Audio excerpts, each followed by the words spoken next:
ይሄ ዘመን ዘር ማንዘር ኦርቶዶክስ ብለን የምንፎክርበት ዘመን አይደለም። ትህትና ይፈልጋል፣ ዕውቀት ይፈልጋል፣ ማስረጃ ይፈልጋል። ፉከራ ያዋጣም ታውቃላችሁ።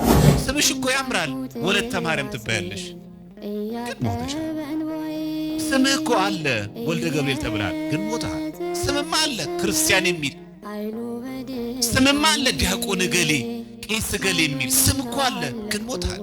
የዕውቀት መክፈቻ ወስዳችሁ ወይ እናንተ አትገቡ። ለስሙ ዶክተር ነው፣ ለስሙ ማስተርስ አለው፣ ለስሙ ዲግሪ አለው፣ ለስሙ የአብነት ትምህርት ተምሯል። ልጆቹ ቤተክርስቲያን እንዲመጡ ግን አይፈልግም። የሰንበት ተማሪ እንዲሆኑ አይፈልግም። አረ ከዛም የባሰ አለ። የቤተክርስቲያን ልጅ እንዳታገቢሽ የሚል ሰው እኮ አለ። እኛ እኮ አሁን እያደረግን ነው። ጃንጥላውን ዘይውን ምንሰጠውና ራሳችን ግን የለንም። እግዚአብሔር አይዘበትበት ክርስቲያኖች ቅናት ይፈልጋል። እስቲ አሟችሁ ወይ መጾም አትችይም፣ በዚህ ጊዜ ወተት በዚህ ሰዓት በጣም የሚጠግኑ ምግቦች መመገብ አለበት። ምንድን ነው እኛ ወፋይ ተመስገን አለ ሐሳብ በመብላት የምንፈልገው እንጂ ማን ነው የሚቆረቆር? ወይኔ ያብይ ጾም ነው ያመልጠኝ ነው የሚል ሰው አለ። በስንት ነገር ሸቀልንበት፣ በስንት ነገር ነገርንበት። ስማችን ተጠቅመን ክህነታችን ተጠቅመን ታፔላዋ ቤተክርስቲያን ሆና እኛ ከጀርባ ግን ነጣቂ ተኩላይ ሆነን ይጋብዛል እኮ አንዳንድ ሰው የሆነ ነገር ላይ ያስለፈልፈን የሆነ ነገር ሊጠቀም ሲፈልገን እኮ ዛሬማ ከኔ ጋር እራት ይላል እኮ። ልጅቷን እኮ አስክሮ ከሷ ጋር ለመዘሞት እኮ አለ፣ ግብዣው እኮ አለ። ተንኮል የተሞላበት ቀለለልኝ ሸክሜ መድኃኔዓለም የለም የሚሳነው ወወልድ ወመንፈስ ቅዱስ አሐዱ አምላክ አሜን። ክቡራን አይንተ እግዚአብሔር ካህናት፣ ክቡር መምህራችን ልሳነ ጳውሎስ መምህር ምስክር፣ የዚህ ታላቅ ደብረ ስብከት ወንጌል ኃላፊ ክቡር ለአከ ወንጌል፣ ክቡራን ሰባኪያነ ወንጌል፣ ዲያቆናት፣ በዚህ የተሰበሰባችሁ አባቶች፣ ወንድሞች፣ እናቶች፣ እህቶች በእግዚአብሔር ፍጹም ሰላም እንደምን አመሻችሁ? እንደምን ቆያችሁ? እግዚአብሔር ይመስገን ብለን ስሙ እንድናመሰግን የፈቀደልን የቅዱስ አምላክ እግዚአብሔር ስሙ ከአጽናፍ እስከ አጽናፍ የተመሰገነ ይሁን። ከዚህ የሚበልጥ ታያለህና የዮሐንስ ወንጌል ምዕራፍ 1 ቁጥር 50 ክርስቶስ ተንሥአ እሙታን አሰሮ ለሰይጣን ሰላም ከሆነ እግዚአብሔር በቸርነቱ እንደኛ በደልና ኃጢአት ሳይመለከት ለዚች ቀን ስላደረሰን በድጋሚ ስሙ የተመሰገነ ይሁን። የዮሐንስ ወንጌል ምዕራፍ 1 ቁጥር 50 ላይ መድኃኔ ዓለም ኢየሱስ ክርስቶስ የተናገረው ገጸ ንባብ ነው። ከዚህ የሚበልጥ ነገር ታያለህ። ዛሬ በቤተ ክርስቲያናችን ስንክሳር ሐዋርያው ናትናኤል ቀናተኛው ስምዖን የተባለው ያረፈበት ዕለት ነው ዛሬ። እዚህ ርዕሱም ያደረግነው ከዚህ ሐዋርያ መንፈሳዊና የተጋድሎ ሕይወቱ እኛ ኦርቶዶክሳውያን ክርስቲያኖች በዚች ቀን ስለ ወንጌል ሁሉን አደርጋለሁ በሚል ርዕስ ስለተዘጋጀ ስለ ወንጌል ሁሉን ያደረገው ናትናኤልን አብነት አድርገን ተምረን ከትምህርቱ ደግሞ የምንጠቀም ያድርገን። ኢየሱስም መልሶ ከበለስ በታች አየሁ ስላልሁ አመንህን? ከዚህ የሚበልጥ ነገር ታያለህ አለው። እውነት እውነት እላችኋለሁ ሰማይ ሲከፈት የእግዚአብሔር መላእክት በሰው ልጅ ላይ ሲወጡና ሲወርዱ ታያላችሁ አለው ይላል። ስለ ቃሉ እግዚአብሔር ስሙ የተመሰገነ ይሁን። ናትናኤል ማለት ቃሉ የዕብራይስጥ ሲሆን ትርጉሙ የእግዚአብሔር ስጦታ ማለት ነው። ናታን ማለት ስጦታ ማለት ነው። አሁን ብዙ ጊዜ በኢትዮጵያ ወንድ ልጅ ብዙ ጊዜ ናታን ብሎ መጥራት ተለመደ ነው። ናታን ማለት ስጦታ ማለት ኤል ናትናኤል ምንድን ኤል ደግሞ ስም እግዚአብሔር ነው። ስለዚህ ናትናኤል ማለት የእግዚአብሔር ስጦታ ማለት ነው። በዓለም አቀፍ አብያተ ክርስቲያናት ናትናኤል የአርሜኒያ ሀገር ፓትሮን ሴንት የሚጠብቃት ቅዱስ ነው። ልክ አሁን በእኛ ሀገር ኢትዮጵያን እመቤታችን አስራት ሀገሯ ናት ብለን እንደምንጠራው ማለት ነው። ሐዋርያው ናትናኤል ደግሞ አርሜኒያ ለተባለች ሀገር የሚጠብቃት ቅዱስ ነው ብሎ ያምናሉ አርሜናውያን። አንዳንድ ሰዎች እንደዚህ አይነት ነገሮች ሲነገሩ እኛ ሀገር ብቻ ያለ አድርጎ ስለሚያስብ ማለት ይሄ ፓትሮን ሴንት ተብሎ የሚጠራ ነው፣ ጠባቂ ቅዱስ ማለት። የአካውንታንቶች ማን ነው? ማቴዎስ ቀራጭ ስለሆነ ማለት ገንዘብ ይሰበስብ ነበር። የሐኪሞች ደግሞ ሉቃስ ፓትሮን ሴንት ብሎ ይጠራል። እና አትናቴዎስ ማን ነው? ናትናኤል የእግዚአብሔር ስጦታ ማለት ነው። የአርመኒያ ሀገር ጠባቂ፣ በቃል ኪዳኑ በአማላጅነቱ የሚጠብቅ ማለት ነው። አርመኒያ እንደምታውቁት ከኛ ጋር ኦርቶዶክስ ተዋህዶ ናቸው። አርመኒያን አፖስቶሊክ ቸርች ተብለው የአርመኒያ ሐዋርያዊት ቤተክርስቲያን ማለት ከኛ ጋር አብረው ኦሪየንታል የሆኑ አብያተ ክርስቲያናት አንዷ ናት። ያችን ሀገር የሚጠብቃት ቅዱስ ናትናኤል ብሎ ያምናሉ።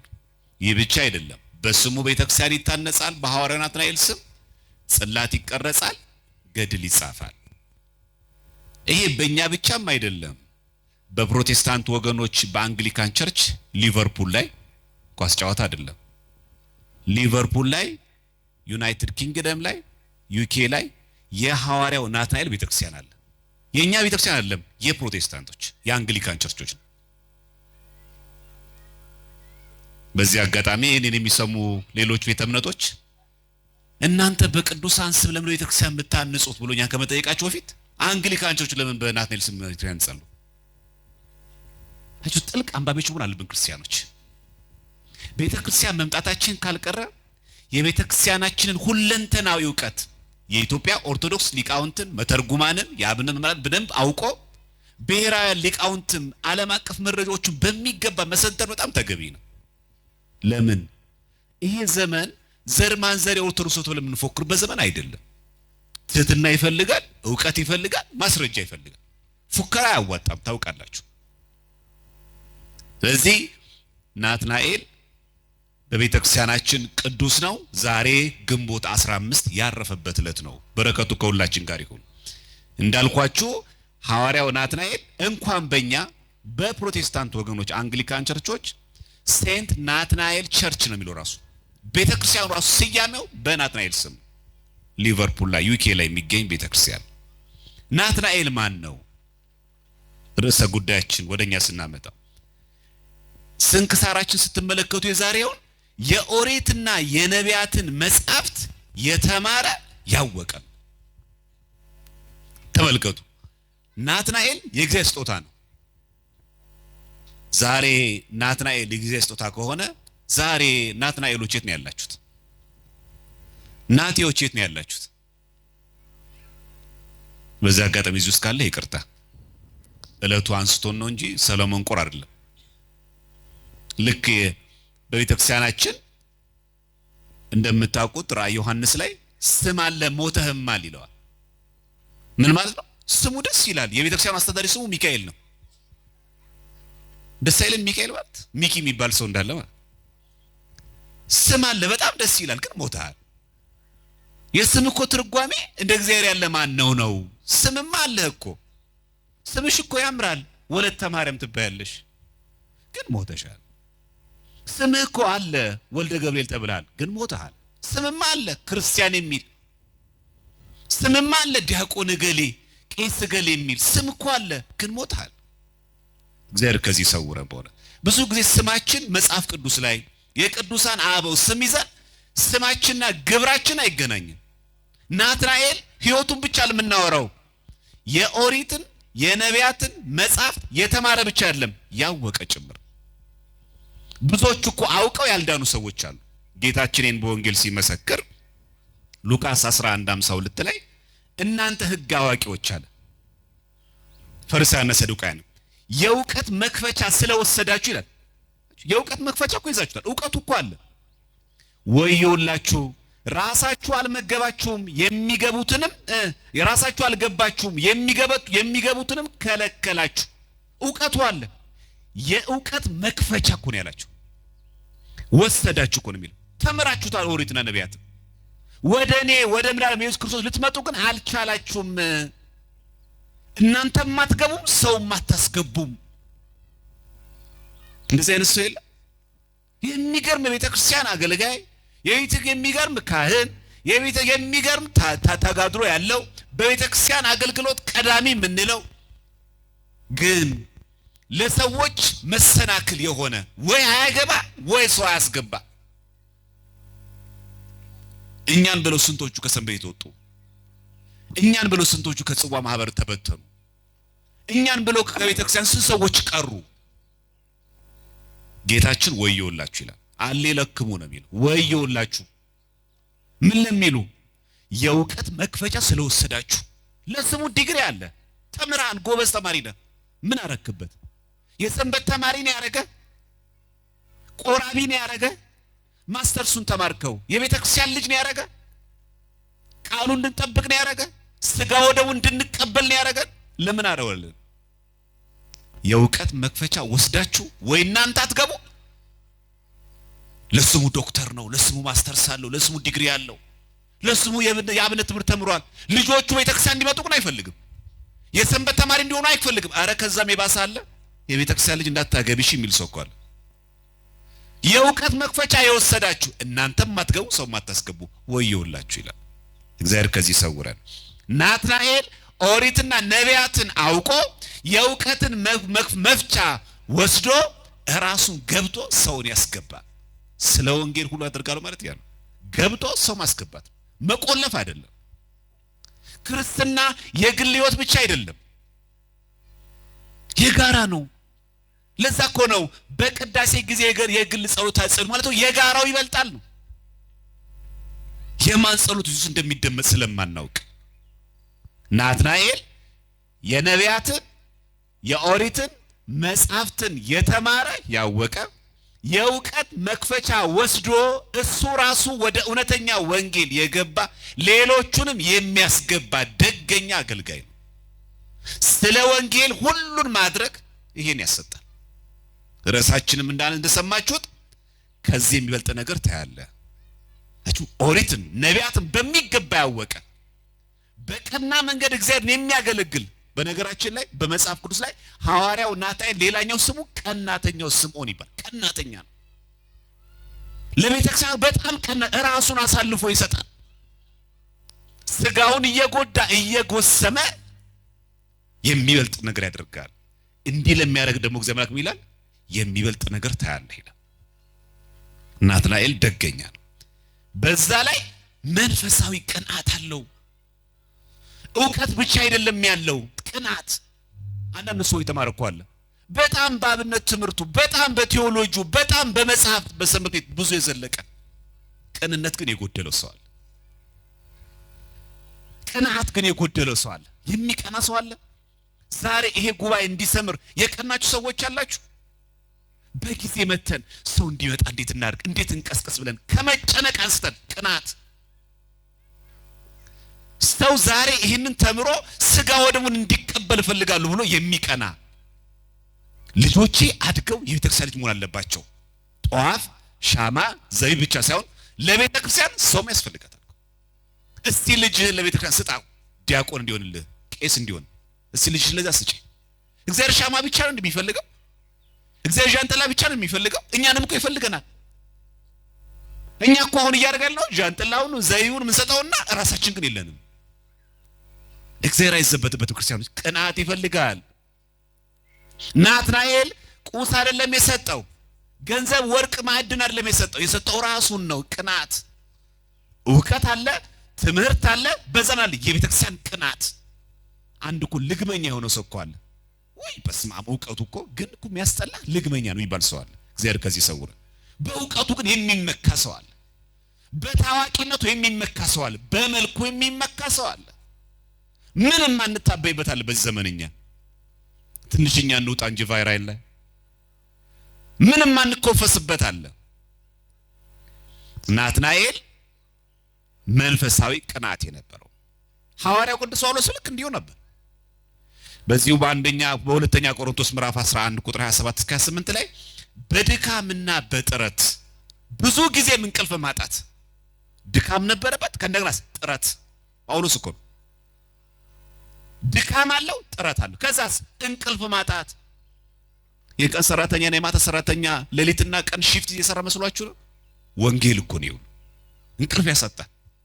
ይቀጥልና እንቅልፍ ብቻ ለሚያጣው በራብና በጥም ሚበላውን አጥቶ ሚጠጣውን አጥቶ ያ የወንጌል ገበሬ ሐራሴ ወንጌል ያ በታምራት ሙት የሚያስነሳ ድዌ የሚፈውስ ጳውሎስ የሚበላውን አጥቶ ተራበ።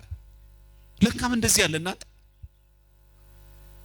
የሚበልጥ ነገር ለማየት ከዚህ የሚበልጥ ያለ አይደል? እንዴት ሆነ? ከዛስ እስከ ሶስተኛው ሰማይ ተነጠቃ የሚበልጥ ነገር ታያለ። ስለ ወንጌል በዚህ ልክ ራሱን አሳልፎ ከገማልያል ስል የተማረው ጳውሎስ በራብና በጥም እንቅልፍ ማታ ሲሰቃይ እግዚአብሔር ደግሞ እስከ ሶስተኛው ሰማይ ድረስ ነጠቀው። የእግዚአብሔር ስሙ የተመሰገነ ይሁን። ከዚህ የሚበልጥ ታያለ። ዕውቀት ያለው ሰው ቅንነት ከተሞላበት በዛ ላይ ደግሞ ቅናት ካለው ለአገልግሎቱ ለመንፈሳዊ ሕይወቱ ቅናት ማለት ያ ነው። እስቲ አሟችሁ ወይ መጾም አትችይም፣ በዚህ ጊዜ ወተት በዚህ ሰዓት በጣም የሚጠግኑ ምግቦች መመገብ አለበት ምን እንደምንሉኛ ወፋይ ተመስገን አለ አሳብ በመብላት የምፈልገው እንጂ ማን ነው የሚቆረቆር? ወይኔ ይሄ አብይ ጾም ነው ያመልጣኝ ነው የሚል ሰው አለ? ወይኔ ፍልሰታ ጾም ልታመልጣኝ ነው፣ ነነዌ ልታመልጣኝ ነው ጾሟ ከበረከቱ ሳልሳተፍ የሚል ሰው አለ? ወይኔ እንደሰው ሳላስቀድስ ያልጋ ቁራኛ ተባልኩኝ፣ አልጋ ያዝኩ ተባልኩኝ፣ ሳምንት መቆየት እኮ አለብሽ ተባልኩኝ፣ መቼው ደሴ ማርያም ሳልደግም ቆሜ እንደሰው ሳልጸልይ ሳላስቀድስ እንዴት ይቆረቆራል? ቅናት ማለት ያ እንኳንም አጋጣሚውን አገኘው ያለም ክርስቲያን እግዚአብሔር ለሁላችን አይልቦናችን ያውራልን። በእውነቱ በራብ በጥም ብዙ ጊዜም በመጾም ጾም አላችሁ። ጌታ ጾሙ ነው የሚለው ጳውሎስ አልታበይም በመጾም ነው የሚለው ሁለተኛ ቆሮንቶስ 11:27-28 ጾም ብቻ አይደለም በብርድና በራቁትነት ነበርኩኝ። ብርድም ነበረው ራቁትነት ስንቱን እያለበሰ እሱ ራቁቱን ነው ልብስ የለው። የቀረውን ነገር ሁሉ ሳልቆጥር እለት እለት የሚከብድብኝ የአብያተ ክርስቲያናት ሁሉ ሐሳብ ነበር ሐሳብ ነው ይላል ጳውሎስ። አልቆጥር ሌላው ነገር አልቆጥተውት ይላው ሁሌ የሚያሳስበኝ የቤተ ክርስቲያን ቅናት ማለት ያ እንቅልፍ ያጣ የሚበላ የለም የሚጠጣ የለም ራቁት ነው። ግን እኮ ግን ሙት ያስነሳል እኮ አብ በዚህ ዘመን የኖረበት አንድ አገልጋይ ቢኖር ኖሮ እንደ ጳውሎስ ሲታምር ቢያደርግማ ስንት ሲዲ ይሸቀል ነበር። እኛ ዛሬ በስንት አጥማቂያን እየተነገደ የሰር ነገር እየሸቀልን አይደል? ስንት ሰው የከበረ ቤተክርስቲያን እኮ በሁለት መንገድ እኮ ነው የምትጠቅመው። ውስጥም ሆነው በትክክል እያገለግሏትም ትጠቅማለች፣ ሰድበዋትም ደግሞ በጊፍትና በቲክቶክም እየጠቀመቻቸው ነው፣ ይተዳደሩባታል። ሰድበዋትም ገንዘባቸው ነች፣ ደሞዛቸው ነች። ሰድበዋትም ልቦና ስጥልን አጻረ ቤተክርስቲያን አስተክስልን ትላለች ቤተክርስቲያን። ጸሎቷም እኮ ነው። እየሰደቧትም ለነሱ ጊፍታቸው ናት። አንበሳ እየወረደላቸው አበባ እየተቀበሉ ጥምጣሟን አርገው ካባዋን ለብሰው ሙልጭ አርገው ይሰድቧታል። ይሄም መተዳደሪያ ነው። ጳውሎስ የሁሉ ነገር ሆኖ በሉ አዋጡልኝ፣ ሞት እያስነሳው እውር እያበራው እውነተኛ ወንጌል ሰባኪ ሆኜ በዛ ላይ እስከ ሶስተኛ ሰማይ ተነጥቄ አምጡ ምለብሰውን አምጡ ምበላውን አላለም። ይሄን ሁሉ ሳልቆጥረው የሚያሳስበኝ ብር እንደታዋጡልኝ ሳይሆን የአብያተ ክርስቲያናት ነገር ነው። ከዚህ የሚበልጥ ታያለ። በረከቱ ይደርብን። በእውነት ቅናት መንፈሳዊ ቅናት ማለት ያ ተአምር የማድረግ ብቃት እያለው በህዝቡ አልሸቀለም አልነገደም። እንደዚህ አይነት ድግኛ አገልጋይ ማን ይሆን? ስለ ወንጌል ሁሉ ማድረግ ማለት እንዴ ነው ክርስቲያኖች? የሚበልጥ ነገር ለማየት ይሄ ሁሉ አስፈላጊ ነው። መራብ አለው፣ መጠማት አለው፣ መራቆት አለው፣ ብርድ አለው፣ ያንሰፈስፋል፣ ያንቀጠቅጣል፣ ያንዘፈዝፋል። ይሄ ሁሉ ግን ይረሳል። ወይኔ እግዚአብሔር ያየህልኝ ነው አይደለም የሚለው ጳውሎስ። ይሄን አልቆጥርም። እኔም ቆጥረው የሚያስጨንቀኝ የቤተ ክርስቲያናት ነገር ነው። የቤተ ክርስቲያን ነገር ነው የሚያንገበግበኝ። ቅናት ሐዋርያው ናትናኤል የነበረው እንደዚህ ነው ቅናት። ለዛም ነው ሐዋርያው ናትናኤል መጽሐፍ ቅዱስ በሌላ ስሙ ሲጠራው ቀናተኛው ስምዖን ይሏል። ቀናተኛ ነው። ስንቶቻችንን ቀናተኛ? ዛሬ ቀናተኛ ብንሆን የኛ የወንጌል አገልግሎት ይሄ ብቻ ነበር ሰው መገኘት የነበረበት? ኃላፊነቱን እኮ ለስብከት ወንጌል ብቻ እኮ ስለሰጠን ድካሙን እኮ ለጥቂት ሰዎች ዘርግፈን ስለጣል ነው እንጂ እኔ ያገባኛል ወንድሜ እህቴ ባትማር ቃለ እግዚአብሔር ባትማር እኔ እኮ ተጠየቅበታለሁ ግድ የለም ይዤው ልምጣ ወንድሜን እህቴን ብንል ኖሮ ይሆናል? ቀናተኛ ነን። ዛሬ ይሄ ሐዋርያ ያረፈበት ነው። በሉ ዛሬ እዚህ የተገኘ ክርስቲያኖች እንደዚህ አይነት የቅዱሳን በዓል ቤተክርስቲያን ስንክሳር ላይ ሲጽፍልን እንድንማርባቸው ከህይወታቸውም ደግሞ ቀስመን ከቃል ኪዳናቸው እንድንጠቀም ብቻ ሳይሆን በህይወትም ተግባር ላይ እንድናውለው ነው።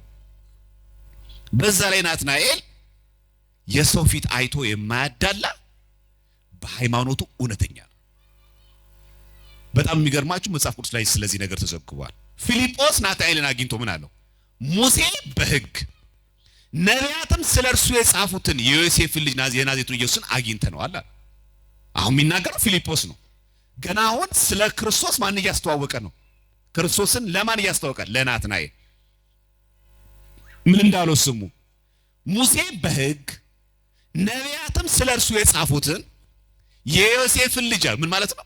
ያው አይሁዳውያን ዘንድ የሚታሰበው ክርስቶስን የዮሴፍ ልጅ ብሎ ስለሚያስቡ እሱ እንጂ ወልደ እግዚአብሔር ሕያው ወልደ ማርያም ስግው ያለ ዘር አብሲ ከመቤታችን ተወለደ ነው።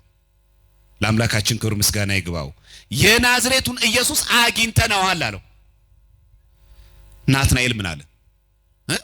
ከሰፈራችን እኮ ካንተ ሀገር ከገሊላ የወጣ ነው ሲለው ምን አለው? የኛ ዘር አላለ። ከናዝሬት መልካም ነገር ሊወጣ ይችላል?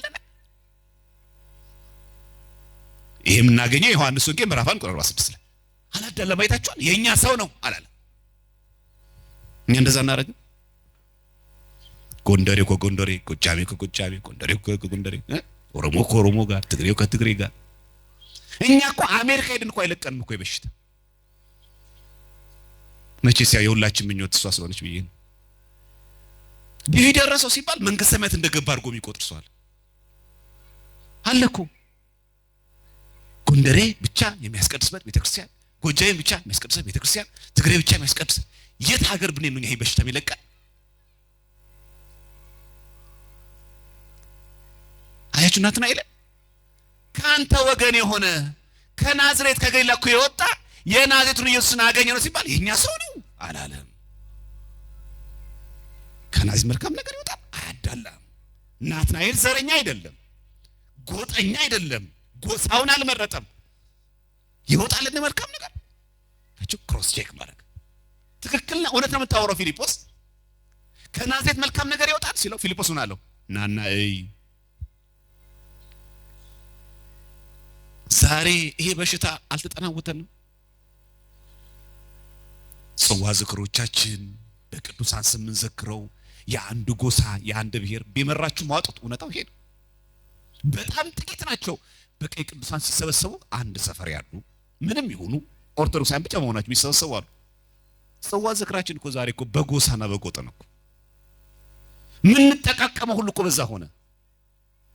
ምን ደጋገፈው ራሱ ባልንጀራችን ራሱ ከዛም አልፎ ጋብቻችን ሁሉ እንዴት ከዚህ ጎሳ ታገባለ ብለን አረ ከዚህም ከፍታልኛ ሰባኪ ወርዶም ሲያስጭስ ሲጨርስ የቅድሙ ሰባኪ ግን እንዴት ነው ግን አማራ ላይ ጎጃሜ ይመስለኛል። አይ የሆነች ቃል ሲናገር የእግዚአብሔርን ቃል እንኳን ለምን አንተ የምትሰሙት ሰባኪ ወርዶ ሲጨርስ የሆነች ቃል ያለት ቃል አይ እንትን ሳይሆን አይቀርም መሰለኝ። እግዚአብሔር አይደል ልቦናችን ያብራልን በእውነት። ናትናኤል ከገሊላ ከናዝሬት የሆነ ከሰፈሩ ያንተ ሀገር ሰው የናዝሬቱ ኢየሱስ በገሊላ የተወለደ አለ። ስለ ሙሴም ነቢያትም ስለሱ የተናገሩለት ነው ብሎ ሲነግሩት ከናዝሬት መልካም ነገር ይወጣልን ብሎ ይመረመረ ሰው አያዳላም። የኛ ሀገር ሰው ነው፣ የኛ ሰው ነው፣ የኛ ጎሳ ነው፣ የኛ ጎጥ ነው ይደገፋል አለ። በዚህ ስንት ነገር አበላሸን። ስንቶች ከቤተክርስቲያን ጠፉብን። ቤተክርስቲያን የሁሉም ቤት ናት አይደል? ምንድነው ቅዳሴ ሲገባ የሚለው? ወደ እግዚአብሔር ቤት የገባ ሰው ይበል ፈላሲ ያለ የሚለው መጻተኛ ነኝ ባይተዋርነት እንዳይሰማ። ዛሬ ለመጀመሪያ ጊዜ እንኳን አየር ጤና ኪዳነ ምሕረት የመጣ ሰው እንኳን ከየትም ሀገር ነው ባይተዋርነት እንዳይሰማህ ይሄ ቤት የእግዚአብሔር ቤት ነው የምትላ ቤተክርስቲያን እስቲ ባናረገው እቺን ቤተክርስቲያን የሰጠን እግዚአብሔር እስቲ በልልታ ሲናመስገነው እስቲ በእውነቱ የሆነ ቦታ ስትገቡ እኮ ተሸማቀቁ ይል እኛ ሰው ናቸው አይ እዛ ግሩፖች ነገሌ ይቀመጡ አይ የኛ ሰው አይደለም ብለ ተሳቆለ ቤተክርስቲያን እኮ አጥርታ ነው የጀመረችው። ይበል ፈላሲ ቅዳሴ ሲጀምር እንደዛ እኮ ነው። ዘገባ ሀበ ቤተ እግዚአብሔር ወደ እግዚአብሔር ቤት የገባ ሰው እኔ መጻተኛ ነኝ አትበል፣ የሰው ሀገር ሰው ነኝ አትበል። ይሄ ቤት እግዚአብሔር ቤት ነው። ከየትምና ምንምውን መርሆ ይሄ ነው። ግን ተበከል ከላይ እስከታች ምን ጤነኛ ያለ እንዲሁ ዝም ብለኛ ጠቅላይ ቤተ ክህነቱ ምናምን እንላለን እንጂ የኛው በሽታው ሳለ አይደል መሽለቀቀ የሰው ፊት አይዶ የማያዳላ እውነተኛ በመልክ በዘር በጎጥ በጾታ የማያዳላ እውነተኛው ናትናኤል ይሄን በማረጉ ምን አረገ? ከዚህ የሚበልጥ አየ። በሉ ከዘር ጎጥ ስንወጣ ከዚህ የሚበልጥ ነገር ነው ያለ። በንጽህና ስናገለግል የሀገሬ ሰው ናቸው ጎሳዬ ናቸው ሳትል ሰው በመሆናቸው ብቻ የኔ ቢጤ እንኳን ቢሆን ጨርቃም እንኳን የጣለ ሰው ይናቀቋል ካከበርከው ከዚህ የሚበልጥ ነገር ታያለ። ስለ ወንጌል ሁሉ ማድረግ ማለት እንዲህ ነው። በጎጥና በጎሳ ዘረኝነት ውስጥ ተወሽቆ ስለ ወንጌል ሁሉ ማድረግ አይቻልም። ይሄንን ካባ መጣል ያስፈልጋል። ይሄንን ክባድ ማሽቀንጦ መጣል ያስፈልጋል። ሁለት ነገር አይቻልም። ናትናኤል ማን ነው? ለሃይማኖቱ ቀናተኛ ነው። ከናዝሬት መልካም ነገር ይወጣልን ብሎ መረመረ። እሺ አሁን ከናዝሬት አሁንም ደግሞ አንድ ደረጃ ከፍ አለ። መተናና ሲለው አሁንም መጥቶ ምን አለው ጌታ ኢየሱስ? ናትናኤል ወደሱ ሲመጣ አይቶ ክርስቶስ እኮ ነው። ናትናኤል ምን አለው?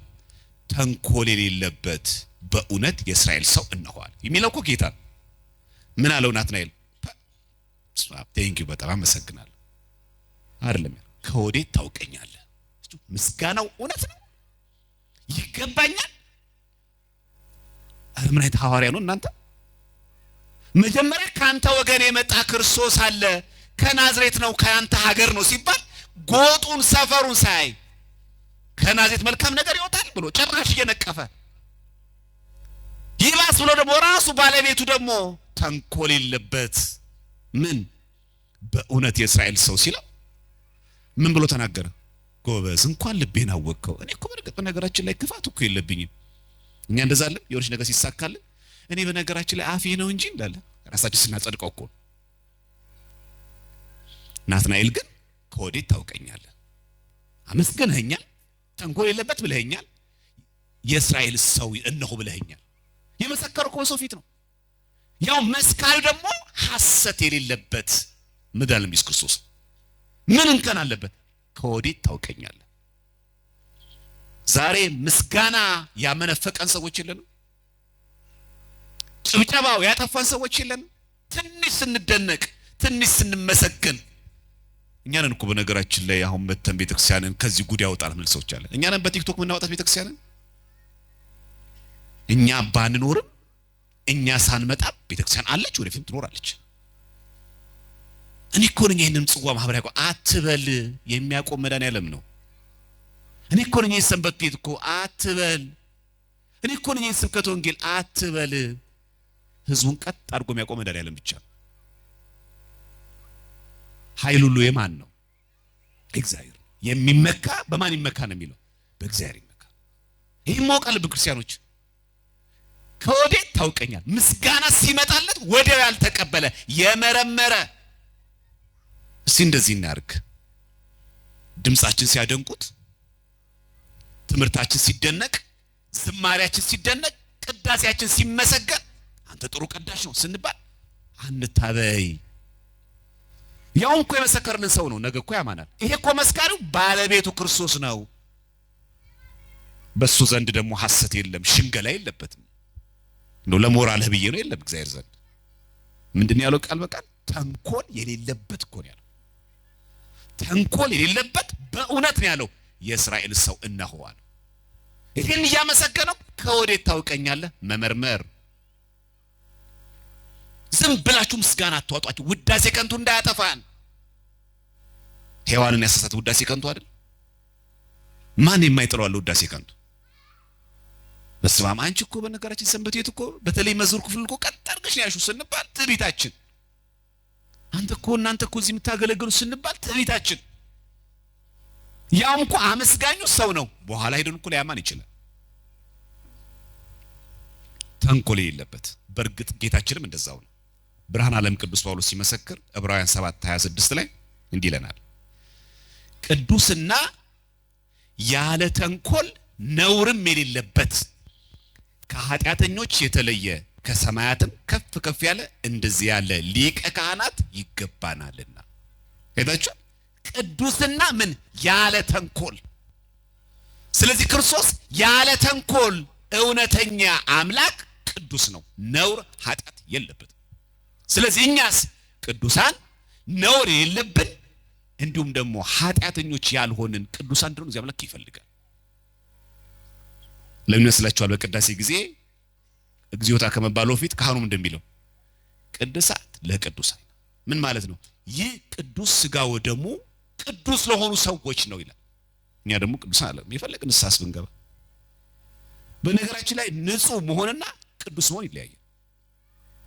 አንድ ሰው ኃጢአት ሰርቶ ንስሐ ገባ ንጹህ ሆነ፣ ቅዱስ መሆን ግን ሌላ ነው። አንድ ሰው ሰረቀ ሌባ ሆነ፣ ንስሐ ሲገባ ምን ሆነ? ንጹህ ሆነ። ሲመጸውት ቅዱስ ነው። አይታችሁ የቀማውን ይመለሳል። እሱማ ንስሐውን ሌባ ነው የቀማውን መለሰ፣ ታጠበ፣ ንጹህ ሆነ። ሲመጸውት ከመስረቅ አልፎ ከመቀማት አልፎ መስጠት ሲጀምር ቅዱስ። እኛውን ቅዱስ ታጥበንም አልጸዳን። ስንት ቆሻሻ ተሸክመናል የምናስቀድሰው። ናችሁ ቅዱስና ያለ ነውር። ለዚህ ነው ቅዱሳት ለቅዱሳን ይህ ቅዱስ ሥጋ ወደሙ የሚሰጠው ቅዱሳን ለሆናችሁ ነው ሲለን እኛም እንደምንለው ልክ ነህ፣ ግን እኮ አሐዱ አብ ቅዱስ ነው። ልክ ነው አንተ እንዳልከው፣ ግን እኛ ቅዱስ አይደለንም። አንዱ አብ ቅዱስ ነው፣ አንዱ ወልድ ቅዱስ ነው፣ አንዱ ወልድ መንፈስ ቅዱስ፣ አንዱ መንፈስ ቅዱስ ቅዱስ ነው። የዚህን ጊዜ ይላል ካህኑ እግዚአብሔር ከሁላችን ጋር ይሁን ይላል። ከዛው ነው እግዚኦ የሚጀምረው። እኛ ቅዱስ አይደለንማ፣ ንጹህ መሆንም አቃተን። ይሄን ማረግ ከጀመረ አንድ ሰው ውዳሴ ከንቱን ምስጋና ሲመጣለት የሚመረምር ከሆነ ከዚህ የሚበልጥ ያያል።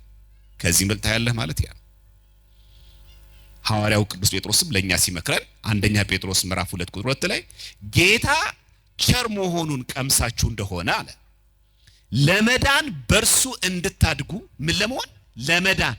መዳን አንዱ ሂደታዊ ነው።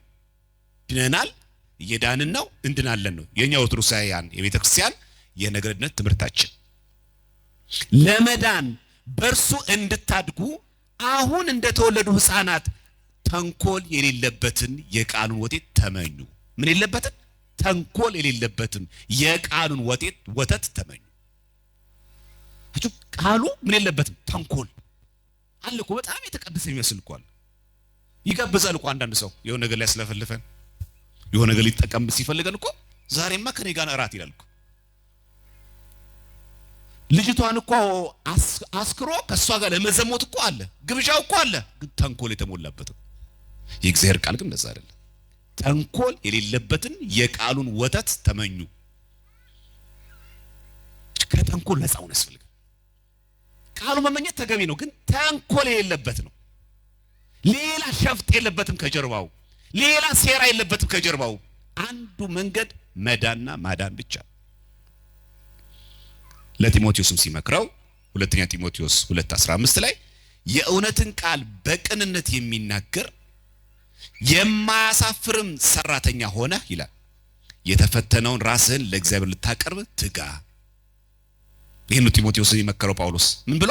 የእውነት ቃል አለ በቅንነት የሚናገር። የእውነት ቃል ምንድነው? ወንጌል አማናይቷ። በምን? በቅንነት። በጣም ተጠንቀቁ ክርስቲያኖች። አሁን እዚህ ጋር ያስተማርኩ ቃል እግዚአብሔር የተማማር ነው። በምን ግን ሞራል? በቅንነት። ለዝና ለጭብጨባ ለምስጋና ያልሆነች በቅንነት ገብተህ ቀድስ፣ ግን በቅንነት አሳያለሁ ቆይ ብቃቴ ቆይ ድምጼን ብለን ልትፎክራለህ የምትገባው። እዘምራለሁ ስትል በቅንነት ቆይ እንኳን መጣ ዛሬ ለሃይንማ አሳያለሁ እንድትል አይደለም። ታችሁ የእውነትን ቃል ነው የሚለው ቃል በቃል መጽሐፍ ቅዱስ አንብቡ። ሁለተኛ ጢሞቴዎስ 2:15 የእውነትን ቃል በቅንነት ቅንነት አገልግል፣ ድከም፣ ውጣ ውረድ፣ አስቀድስ፣ ግን በቅንነት። ውዳሴ ማርያም ድገሙ፣ ቆማችሁ ብዙ ሰዓት ጸልዩ፣ ግን በቅንነት። ጸሎተኛ እንድትባይ ግን አይደለም። መጽዋች እንድትባል ፈልገ ግን አይሁን፣ በቅንነት። በጣም የምታስተምራቸው ልጆች አሉ። የወር ክፍያ የምትሸፍናቸው ሰዎች አሉ። ሰው እንዲያመሰግንህ እንዳታደርገው በቅንነት። ያ ካልሆነ ዋጋ የለውም። ቃሉ እኮ ትክክል ነው። እውነት ነው። መጸለይ እኮ ትክክል። ገዳማት መሄዳችን ትክክል ነው። ግን በቅንነት እግዚአብሔር አገልግሎታችን በቅንነት እንድናገለግል እሱ ይርዳል።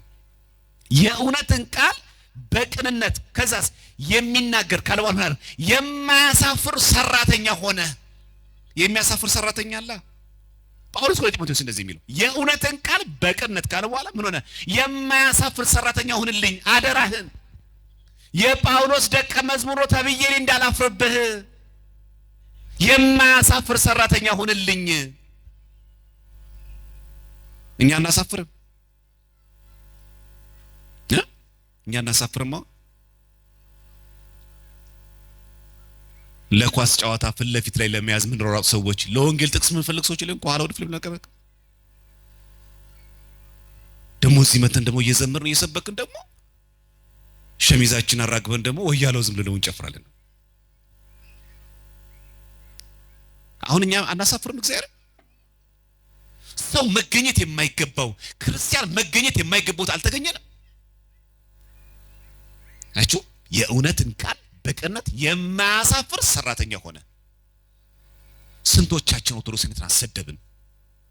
ስንቶቹ በእኛ ተሰነካከሉ? ሊመጡ የነበሩ በእኛ ምክንያት የወደቁ ሰዎች የሉ? የማያሳፍር ሰራተኛ ሆነ። አችሁ የሚበልጥ ነገር ለማየት ከዛስ የተፈተነውን ራስህን ይፈተናሉ ለእግዚአብሔር ልታቀርብ ትጋ። ትጋት ነው ክርስትና። ትጋ እንዳተኛ። የማያሳፍር ሰራተኛ ሁን። የማያሳፍር መሪ ጌታ ሁን። የማያሳፍር ካህን ሁን። የማያሳፍር ዲያቆን ሁን። የማያሳፍር ሰባኪ ወንጌል ሁን። እስቲ መናፍቃንን በቃል የሚረታ አንዳንዱ እኮ ለመናፍቃን ምላሽ ከዱት ሚንተባተብ ሰባኪ ይቆራል። አታሳፍር ቤተክርስቲያንን፣ አታሸማቃት። ዲያቆን ሆነ የማይገባ ቦታ ላይ አትገኝ፣ አታሳፍራት። አንቺ ዘማሪ ኦርቶዶክሳዊ ክርስቲያን ሆነሽ አንገት ላይ ክር አስረሽ ስምሽ እህተ ማርያም ሆኖ ማርያም የማትገኝ ቦታ ላይ አትገኝ። ማርያምን አታሳፍሪያት። የማያሳፍር ሰራተኛ ሆነ። ቅንነት ማለት ያ ነው። ቅናት ማለት ያ ነው። ተንኮል የሌለበት ማለት ያ ነው። የማያሳፍር ሰራተኛ እንዴት አገልግሎት ስላለን ብዙዎቻችን ምን ታለለው በመናፍቃን ስለ ወንጌል የሚናገሩት ወንጌል የሚመሰክሩት ምን ይለያል? አሁን እኛ ይሄ ካሉ ይጠቀሙታል ወንጌል ብለው፣ እኛም እዚያውን ስለ ወንጌሉ እናደርጋለን ብለናል። ምንድነው የሚለየው? በእውነት በቅንነት ካሁን አይሁንማ ማን ይነገረን? መጽሐፍ ቅዱስ እንዲለናል። እነዚያ ግን ይላል ጳውሎስ በእስራቴ ላይ መከራ ሊያመጡብኝ መስሏቸው ለወገናቸው የሚጠቅም ፈልገው በቅን ሐሳብ ሳይሆኑ ስለ ክርስቶስ ያወራሉ ይላል። አያችሁ ጳውሎስ ይነገር እስር ቤት እያለ ነው ጳውሎስ ይሄን የተጻፈው የፊልጵስዩስ መልእክት። እሱ ፊልጵስዩስ እስር ቤት ሲታሰር አንዳንዶች ተነሱና ኖ ጳውሎስ ቢታሰርም እኛን ሰብከዋለን ምን ይቀላል ነገር አለ እንዴ ብሎ መስበክ ጀመሩ። ስለዚህ ጳውሎስ ምን አለ? በእስራቴ ላይ መከራ ሊያመጡብኝ ፈልገው አለ በቅን ሐሳብ ሳይሆኑ ስለ ክርስቶስ ያወራሉ። ወሬው እኮ ስለ ክርስቶስ ነው፣ ግን በቅን ሐሳብ አይደለም። እየሰማችሁ ነው ክርስቲያኖች? እየሰማችሁ አለ? አችሁ ወንጌሉ ስለ ክርስቶስ ትክክል ነው፣ ግን በቅን ሐሳብ አይደለም። ጸረ ማርያም ሆኖ ነው፣ ጸረ ቅዱሳን ሆኖ ነው፣ ጸረ ኢትዮጵያ ኦርቶዶክስ ቤተክርስቲያን ሆኖ ነው። ፊልጵስዩስ 1:7 ተመልከቱ። ብዙ ሰዎች ዋናው ክርስቶስ ካሉ እኮ ለምን እንደዚህ ይላል? በደንብ ስሙ ክርስቲያኖች። በቅን ሐሳብ ሳይሆኑ ነው የሚለው። ስለ ክርስቶስ ያወራሉ። የሚያወሩት እኮ ስለ ሰይጣን አይደለም። ያወሩት እኮ ስለ አጋንንት አይደለም። ያወሩት እኮ ስለ ዝሙት አይደለም። በቅን ሐሳብ ሳይሆኑ ስለ ክርስቶስ ያወራሉ። አይታችኋል? ወንጌል እንኳን ራሱ በቅን ሐሳብ ካልሆነ ዋጋ የለውም። በሉ ስናስቀድስ በምን ይሁን? በቅን ሐሳብ። ናትናኤል ቅን ነው፣ በቅን ሐሳብ አገለገለ። ምን አደረገ? ከዚህ የሚበልጥ ከዛ ምን አለው? ናትናኤል ከወዴት ታውቀኛለህ ብሎ ሲጠይቀው ጌታን ምን አለው? ፊልጶስ ሳይጠራህ ከበለስ በታች ሳለህ አየሁ አለው። ልክ ይህን ሲለው ናትናኤል ምን አለ? መምህር ሆይ አንተ የእግዚአብሔር ልጅ ነህ፣ አንተ የእስራኤል ንጉሥ ነህ አለ። ተአምር አሳየኝ አላለም። እንዳይሁዳን ምልክት ፈልጋለሁ አላለም። ውስጥ ሚስጥሩን ልብና ቆይቶ ሲመረምርለት አመነ። እኛ ዛሬ ምልክት አንፈልግም። ተአምር ካልተደረገኛ እናምናለን። በነገራችን ላይ እኮ ተአምር የሚደረገው ያላመኑ ኢአማንያን ምልክቱን አይተው ወደ እምነት እንዲመጡ ነው። ያመነ ሰው ወደ ምልክት ከሄደ አመንዝራነት ነው፣ ወይ በጨዋታ ህግ ወራጅ ቀጠና ውስጥ መግባት ነው የሚፈለገው። ሰዎች በጥቅስ ስለማያምኑ አህዛብ መናፍቃን ያለው አማራጭ የመጽሐፍ ቅዱስ ትምህርት አይታችሁ ብታስተምሯቸው አያምኑም። የበለጠ ነው ሰው የሆነ ተአምር ሲያዩ ነው። ስለዚህ ጠበል የሚደረገው በእምነት ተአምራት የሚደረጉት እነዚህ ያላመኑ ሰዎች ይህንን ምልክት አይተው ወደ እምነት እንዲመጡ፣ ወደ ጥምቀት ወደ ቁርባን እንዲመጡ ለማድረግ ነው። ግን አምነን ኦርቶዶክሳን ሆነን ምልክትን የምንሻ ከሆነ ግን ክፉና አመንዝራ ትውልድ እንባላለን። ምልክትን ይሻል ነው። አመንዝራነት ነው። ከጨጓራ በሽታ እንፈወስ እሰየው፣ ማን ተሰቃያለ? ከኩላሊት በሽታችን፣ ከደም ግፊታችን፣ ከስኳራችን፣ ከሳይነስ፣ ከብዙ በሽታ እግዚአብሔር አምላክ ይገላግለን በጠበሉ። ያ ካልተደረገ ግን አላምንም ግን አንልም። አንተ አምላክ የለህም ግን አንልም። ስለዚህ ናትናኤል ምን አለው? ከበለስ በታች ይሄንን ስንክሳር ብሎ ይነገራል። በጥሩ ግሩም መንገድ ያብራራዋል። ከአንድ አህዛብ ጋር ይጣላና ናትናኤል ያኔ እውነተኛ ሐዋርያ ሳይሆን በፊት ከአንድ አህዛብ ጋር ተጣልቶ በአንድ ምት ጣለውና ገደለው። ከዛ በለስ ስር ቆፈረና ቀበረው። ሰው አላየው፣ ግን ማን አይቶታል? ስንክሳር ላይ ለይ ከአህዛብ ጋር ነው ተጣላ። አንድ እንዲህ ሲመጣው ወደቀ፣ እጁ ላይ ሞተበት። ሰው ዞር ሲል ምንም ነገር የለም። ቆፈር አረገና በለስ ላይ ቀበረ። ሁለተኛው ደግሞ በሄሮድስ ጊዜ ሕፃናት ከ2 ዓመት በታች ያሉት ሕፃናት ሲያስገድል ሲያስፈጃቸው ክርስቶስን ፍለጋ ሄሮድስ የናትናኤል እናት በለስ ዛፍ ስር ላይ አንጠለጠለችው በቅርጫት። ማታ እየወጣች ታጠባውና እዛ በለስ ትደብቀዋለች። ምክንያቱም የሄሮድስ ወታደሮች ሲመጡ ቤት ውስጥ ልጇ የለም። እሷ በለስ ጫካ ውስጥ ደብቀዋለች። እዛ በለስ ስር ሳለ አውቃለሁ። አይገርም? ያኔ ነው ማቀ። አሁን ዛሬ ስለተናገርክ መስሎሃል? ፊልጶስ ሄዶ ገና አገኘው ብሎ ሲናገር የዛን ጊዜ ማቀ መስሎ ነው? ማቀ ያኔ ነው። ለምን ይመስላችኋል በለስ ያለው? በለስ ቅጠሉ ሰፊ ነው። ኃጢአት ሰፍናብሳለህ አውቃለሁ። ምን ማለት ነው ይላል ነገር? ጨፋሪ እያለህ እኮ አውቃለሁ። አትታበዩ ክርስቲያኖች ከየት እንደመጣን። ዛሬ ጉዳችን ሸፍኑ ስላቆመና በሰው ኃጢአት የምንዘባበተው። የኋላ ታሪካችን ቢከፈት ማን ነው ጥሩ ዘገባ ያለው? ስንት ጉድ አለብን። ስለዚህ ከበለስ በታች ሳለህ አቀርባ ኃጢአት ሰፍናብህ ሰልጥናብህ ሳለህ ራሱ አውቃለሁ። ያኔ ነው ማቀ። እናት ተደብቃ እንኳን ስታጠባ እዛው በለስ ስር ስትሸሽግ ሄሮድስ እንዳይገል ስትደብቅ ያንንም ጠብቀህ እኔ ነኝ። ያን ሰውዬም በአንድ ቡጢ ጥለህ መተህ ሰው ያየኝ ብለህ ብትቀብረው ያን ጊዜ እኔም አውቃለሁ። መቼ ነው የሚያውቀን? ያኔ። ለዚህ ነው አባቶች ሲያሳርጉ ሰይጣን የሸሸገውን ምን የሚያውቀውን መንፈስ ቅዱስ ያወቀው። ሰው እኮ ላይ ያውቀው ይችላል። አሁንም እኮ አለብን ቤት ዘግተን ብቻችን የምንሰራው ስንት ጉድ አለ። አዎ ሰው አላየም፣ ልክ ነው። ግን ያኔም ግን ያውቃል። ናትናኤል ምን አለ? መምህር ሆይ አንተ የእግዚአብሔር ልጅ ነህ፣ የአንተ የእስራኤል ንጉሥ ነህ አለ። ልክ ሲናገረው አመነ። ምልክት አሳየኝ፣ ተአምር አሳየኝ አላለም። አይሁድ እኮ ተአምር እያሳያቸው ምልክት እያሳያቸው ሰንበትን ሽሯል ብለው እኮ ተቃወሙት። ከዚህ የበለጠ የሚያይ ሰው ይሄ ነው። እየሰማችሁ አይደል? የተማረ ሰው ነው። አንድ ቀጥለ ምን አለን? መንፈሳዊ ቅናት ነበረው። 2 ሶስተኛ ምስጋና ሲቀርብለት ተንኮል የለበት ሲባል መረመረ። በዛ ላይስ ከአንተ ሀገር የወጣ የናዝሬቱ ኢየሱስን አገኘ ነው የገሊላ ሰው ሲሉት ወደ ራሱ ሰው የኛ ሰው ብሎ አላዳላም። ከናዝሬት መልካም ነገር ይወጣል መረመረ። እቱ የጎሳ የጎጥ ጥመት የሌለበት ቅን ተንኮል የሌለበት ቅን አገልጋይ ማን ነው? እሱ ናትናኤል። ከዛ ምን አደረገ? ላይመለስ እውነተኛ የመድኃኔዓለም የኢየሱስ ክርስቶስ ደቀ መዝሙር ሆኖ ቀረ። ስለ ወንጌል ሁሉ ማድረግ ማለት ያ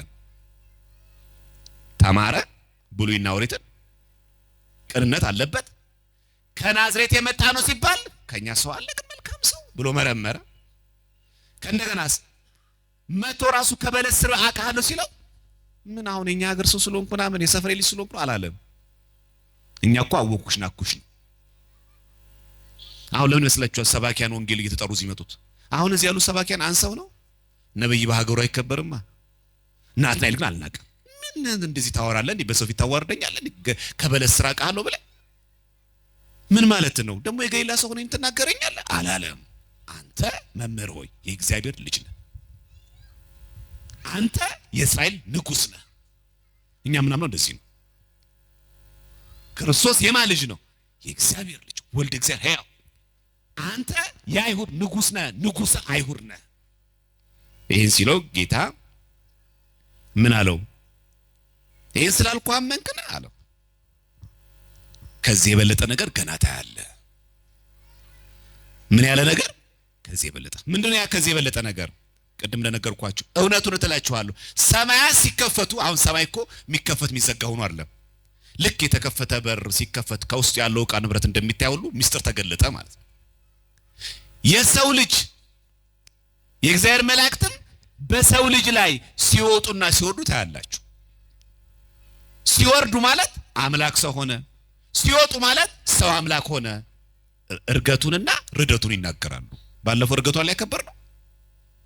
ከዚህ የበለጠ ያህል የተማረ ቅን የሆነ ከጎጠኝነት የጸዳ ቅንነት ብቻ ሳይሆን ቅንዓት ያለው ጭምር የሰው ፊት አይቶ የማያዳላ ሲነገረው ተአምር ምልክት ካልታየ ካልተደረገልኝ አልቀበልም ሳይል ከክርስቶስ ጋር የተጣበቀ ላይመለስ ደቀ መዝሙር ነው። የሚመለስ እኮ ብዙ አለ። ስንት የሚገርም እኮ መሪጌታ እኮ ሸኝተናል። ስንት እኮ የሚገርም እኮ ሰባኪ እኮ ወጥቷል ከቤተ ክርስቲያን። ናትናኤል ግን አልተመለሰም ወደ ኋላ። የለም ወደ ኋላ ተመለሱ ክርስቲያኖች። አንዴ ወተን ክርስቶስን ለወንጌል ለእውነት ለኦርቶዶክሳዊት እምነት ከቆምን በኋላ ወደ ኋላ መመለስ ክልክል ነው። የጨው ሐውልት ነው የምንሆነው። ማንም ነው የሚልሰን። ውሃ ሲያገኙ ደግሞ ይሟሟል። ዓለም ስታገኝ ደግሞ ትውጠናለች። የጨው ሐውልት ነው። ወደ ኋላ ተመልከቱ። ዓለምን አንያት፣ ወደ እሷም አንጎምጅ፣ ወደ ኋላ አንመለስ። በቃ አንዴ ዲያቆን ነው ሰው ተመልሶ ወደ ርኩሰት አይሄድ። እጃችን ተቀብቶ የለም ይሮ የሁላችን ተቀብቷል እኮ 36 ሕዋሳታችን እጃችን ተቀብቷል። አስቀማበት ሲባል አፍንጫችን ተቀብቷል። ለምሳሌ አፍንጫችን ተቀባ። ከሚስት ውጪ የሌላ ሰው ሚስት ጋር አትሂድ አትጂ ማለት ሌላ ነገር አታሽት። ስንት ቦታ ሄድን? ለቤዛ ቀን የታተማችሁበትን ቅዱሱን የእግዚአብሔር መንፈስ አታሳዝኗል የሚለው አላሳዘን ነው። በአፍ ክፉ ነገር አይናገር፣ ክፉ ነገር ከአፍ አይውጣ፣ አትሳደብ። ስንት ነገር አደረግንበት። በጆሮ ቃል እግዚአብሔር ስማበት፣ መልካም ነገር ስማበት። ስንት ነገር ሰማንበት። ግንባራችን ሚሮ እንቀባለን፣ መልካም ነገር አስብበት። ስንት ነገር አሰብንበት። እግራችን ተቀባ፣ ወደ እግዚአብሔር ገስግስበት፣ ለመልካም ነገር ገስግስበት። ስንት ቦታ ገባ እግራችን። ስንት ነገር አንቦራጨቅን። ግን እኮ 36 ሕዋሳቶቻችን እኮ ተቀድሰዋል፣ ታትመዋል። ማህተም ደግሞ ማለት ነው የመንፈስ ቅዱስ ነኝ የሚል የእግዚአብሔር ልጅ ነኝ የሚል ከዚህ የሚበልጥ ነገር ለማየት ነው። የመጨረሻው ከናትናኤል በጣም የምንማረው ነገር ናትናኤል ወደ ተመደበበት ሀገረ ስብከት ሲል የገጠሙት ፈላስፎች ናቸው፣ ተራቃቂዎች ናቸው። ልክ አሁንኛ የጥበብ ዘጲላጦስ ያነበበ ዘዳቪንቺ ኮድ ያነበበ የኦሾ መጽሐፍ ያነበበ ፈላስፋ እንደሚሆኑ ሰው የምር ግን እግዚአብሔር ግን አለ ብሎ የሚጠይቁ አሁንም እኮ አለ። እንደዚህ አይነት ሰዎች የገጠሙ ቦታ ላይ ሄደው እነዚህን ሁሉ ረቶ አሳምኖ ወደ እውነተኛ ወንጌል አመጣቸው። የሚገርም ዕቅበተ እምነት ሳሪ ነው። እኛ ለመጀመርነው ዕቅበተ እምነት ለሃይማኖት መጠበቅ ናትናኤል ሐዋርያ ዛሬ ያረፈው በረከቱ ይደርብን። ከዚህም በልታ ያለ ማለት ያ ተመልከቱ። ስንክሳርን ከሰነፎች ይላል ምንም ዕውቀት ከሌላቸው ከፈላስፎች ከተራቃቂዎች አውቀናል አንብበናል ይሄንን እኮ ዓለም በልተናል ብለው የግሪክ ፍልስፍናን ካወቁ ሰዎች ጋር እውነተኛን ወንጌል መሰከረላቸው። ምን ይላል ጳውሎስ ሲመሰክር? ስለዚህ አንደኛ ቆሮንቶስ 6:10 ላይ ወይም ሌቦች ወይም ገንዘብ የሚመኙ ወይም ሰካሮች ወይም ተሳዳቢዎች ወይም ነጣቂዎች የእግዚአብሔር መንግስት ያወርሱ። ምኖች? ነጣቂ አሉ እኮ ውስጥ ሆነው እኮ የሚነጥቁ እኮ አሉ እኮ ነጣቂዎች። ህዝቡን ቀስ በቀስ እየወሰዱ ወደ ምንፍቅና የሚወስዱ እኮ አሉ። ነጣቂ ምን አይሆኑ? የእግዚአብሔር መንግስት ያወርሱ። በቃ እዚህ ውስጥም ካለ ስማ፣ በውጭም ካለ ስማ። ነጣቂ ተሆኖ የእግዚአብሔር መንግስት ወርስ አይቻል። ነጣቂ ማለት እኮ ስለ ቦርሳና ስለ ብር ስለ ሞባይል እያወራ ይመስላችኋል? ነጣቂዎች የእግዚአብሔር መንግስት ያወርሱ። እኛ እኮ በነፍስም በስጋ እኮ ነው እየበደልን ያለነው። በስጋ የህዝቡን ገንዘብ እንዴትም አድርገን በልተን ጨረስ ነው። ይባስ ብለን ደግሞ ኑፋቄ ነፍስም ልንሰርቅ በስንቱ የሚጠይቀን መድኃኒዓለም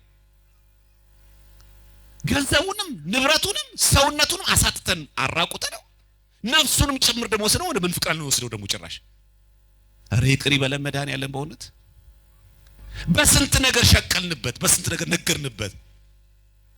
ስማችን ተጠቅመን ክህነታችን ተጠቅመን ታፔላዋ ቤተክርስቲያን ሆና እኛ ከጀርባ ግን ነጣቂ ተኩላይ ሆነን። ናትናኤል እንደዚህ አይደለም። ነጣቂዎቹን ፈላስፎቹን አሳምነው ይላል። ተከታዮቹ አረጋቸዋል የሚለው ፎሎወር አይደለም ያረጋቸው፣ ሰብስክራይብ አድርጎ አይደለም ያላቸው፣ አጠመቃቸው። የሥላሴ ልጅነት እንዲሰጡ አረጋቸው። ይሄንንም አድርጎ ወደ ሌላ ሀገር ሄደ። አገኙት። ናትናኤልን ቆዳውን ገፈው ሰቀሉት። በሰማዕትነት አረፈ። በረከቱ ከሁላችን ጋር ይሁን። አይሹ ናትናኤል ዛሬ አረፈ። አሁን ከዘረዘርናቸው የኛ ህይወት የትኛው ነው? እውቀት ነው ያለን? የቤተክርስቲያን ምንም እኮ የለንም። የሆነች ነገር ታክሲ ውስጥ ብድግ ስትል እኔ በርግጥ ቤተክርስቲያን ውስጥ ብዙም እውቀት እኮ የለኝም። እስከ መቼ እንደዚህ የምንናገር? ናትናኤልን የምንወድ በዚህ ቤት የተገኘ ሰዎች ስለ ወንጌል ሁሉም እናረከው ለምን አናነብም? ይሄው መምህራን አሏቸው በዚህ ሊቃውንት የመጽሐፍ መምህራን ብትፈልጉ አሉ፣ ወንጌል ሰባኪያን አሉ፣ ብንጠይቃቸው የቴዎሎጂ ምሁራን አሉ። ምን አተን ምንድን ነው የጎደለን? በመዋቅር ደረጃ ብትመለከቱ ሰንበት ይዛል ቴዎሎጂ አለ። ምንድን ነው የጎደለን? የናትናኤል ወዳጆች ከሆናችሁ ይሄን እንከተለዋ። ከጎጠኝነት ከዘር ውጣ። የናትናኤል ወዳጅ ከሆንክ በረከቱ እንዲያድርብን።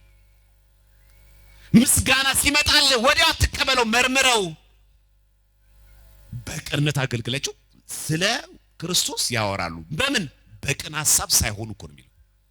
እንመርምር አስቀድሳሉ፣ ግን በቅን ሐሳብ ነው። እየመጸወትክ ነው። እዚህ ጽዋ ማህበር ላይ ያገለግላሉ፣ ግን በቅን ሐሳብ ነው። ሌላ ሸፍጥ ጀርባዬ ላይ የለም። የሆነ ልንጠላጠልበት የፈለኩ ሰው የለም። ጓደኛ እኮ ያዘ ሰው እኮ አለ፣ ፍቅረኛ ያዘ ሰው እኮ አለ፣ ግን በተንኮል ለምን ሊጠቀምባት። እሷም እኮ ጓደኛ ይዛል ልትጠቀምበት፣ ወይ ሀብታም ነው ብላ፣ ወይ በጎሳው፣ ወይ በሀብቷ፣ ወይ በቁሳቁስ አለ እኮ፣ ግን እኮ ፍቅረኛው ናት። ተንኮል ግን አለበት። እግዚአብሔር ከዚህ ይሰውራል። እውነተኛ ትዳር፣ እውነተኛ ክርስትና፣ እውነተኛ ስብከት፣ እውነተኛ ወንጌል እንድናገለግል እግዚአብሔር አምላክ ይርዳን። ከዛም በመንግስተ ሰማያት ደግሞ ከዚህ የበለጠ ነገር እንድናይ እግዚአብሔር አምላክ ይርዳን። ወስብሐት ለእግዚአብሔር። መድኃኒዓለም የለም የሚሳነው፣ አማኑኤል የለም የሚሳነው፣ እርሱ ቃል